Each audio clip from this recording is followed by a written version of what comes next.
dẫu yêu đây cũng đã xa, bóng dáng ấy giờ này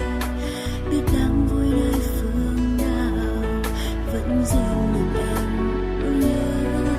luôn mong chờ và luôn ước mơ một ngày mai anh sẽ về đây và gần bên em.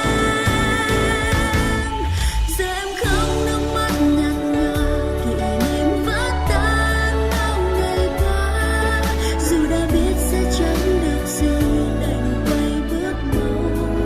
người đi,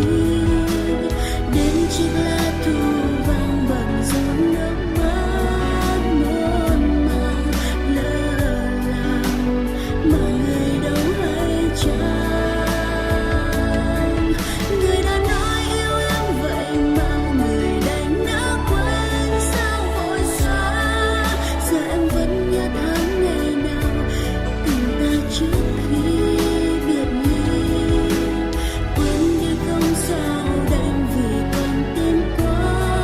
mong manh quá yêu anh, người yêu ơi biết chăng em cần ai. Quên đi không sao đành vì con tim quá mong manh quá yêu anh, người yêu ơi biết chăng em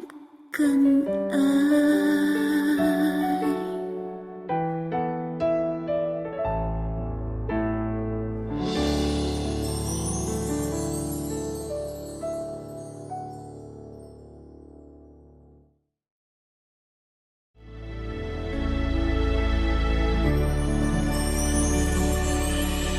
Những chiếc